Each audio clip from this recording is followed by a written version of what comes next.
welcome back. It's Christina giving the Artist Pod. It is Thursday, about 7 p.m. I've had a busy few weeks, been out of town, and now my brother's in town. And so I haven't been able to prep a video for y'all. I have a ton recorded, I just haven't done any video editing, but I didn't want to leave you empty-handed. So I'm going to do something really small today, and I'm going to do it right now.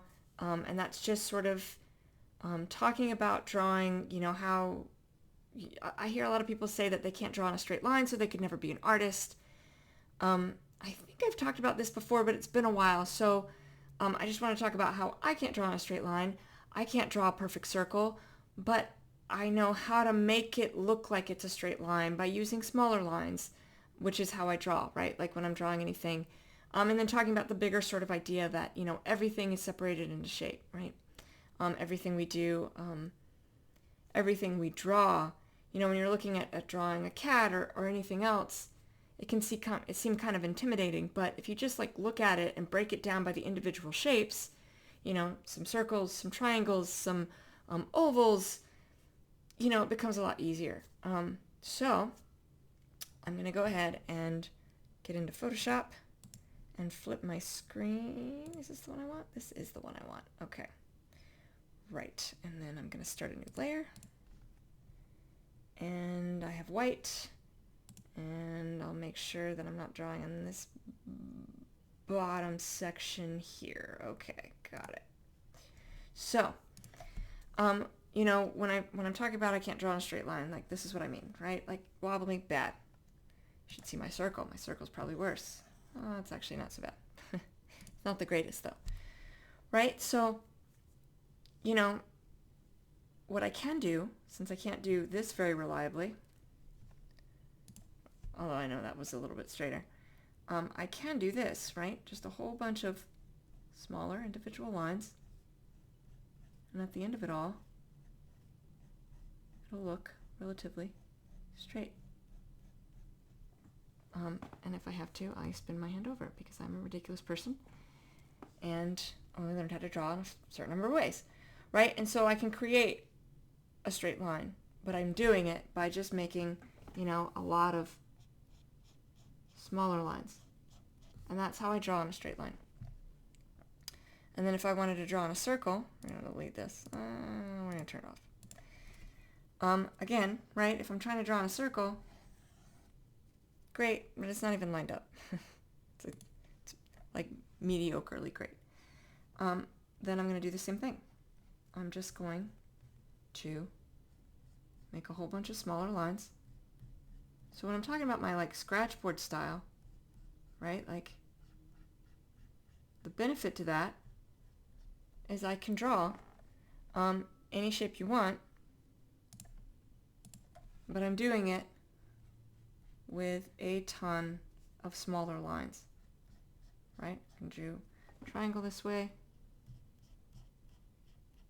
but if I were to just draw a triangle, it's all right, but tons more control by doing it the way that I do it. If I were doing a box, right, or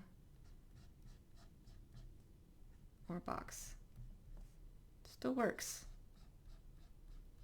Right?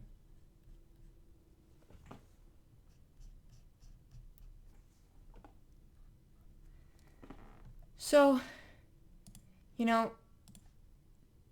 when you're looking at what you're trying to do, or you're trying to draw something and you're like, gosh, I can't even draw in a straight line, make it smaller lines, right? Nice, small, quick lines. And because of the way this style works, voila, you have a straight line. That is slightly descending because I didn't actually make that straight, but straight enough. Line itself is straight. If I wanted to change it, right, I could literally just come up here, free transform, and give it a little nudge. And draw a straight line. So, everybody can draw. It's just a matter of, taking those shapes and breaking them down. And if I wanted to draw something more complex, you wanted to draw a cat or you wanted to do whatever, right? You typically are going to have a circle for the head And then think about what other shapes there are, right? There's going to be triangles for the ears. The triangles are going to dip into the head. So when you're drawing an animal, typically, especially if they're looking straight at you, the ears are going to be dipping into the circle. You're probably going to have circles for the eyes, roughly the same height. The nose is going to be roughly triangle-esque. You're going to have kind of these circles on the mouth here, right? And you just break that down and then modify it. I know I did that really small, but if we were doing the whole cat, I don't know that I'm going to draw the whole thing, right? But next thing's next, right? You have the neck, you have the body kicking in. So think about what these shapes would be, right? You have kind of that circle of the torso. You're going to have the legs kicking in, etc., etc., etc. And then again, you refine it as you go. So, right, I would get rid of the line that's there, change the face shape a little bit, add a little bit more dimension to it. It's not perfectly circle, but you can do all of that once the drawing is in place. And that's kind of the idea. Anytime you're drawing, right? Even my face, like this is an oval. My eyes are a little bit ovular, and then there's measurements you can do. Typically on people, eyes are an eye width apart. 9 times out of 10. If they're looking directly at you, 99% of the cases, eyes are an eye width apart, but you can always measure and make sure.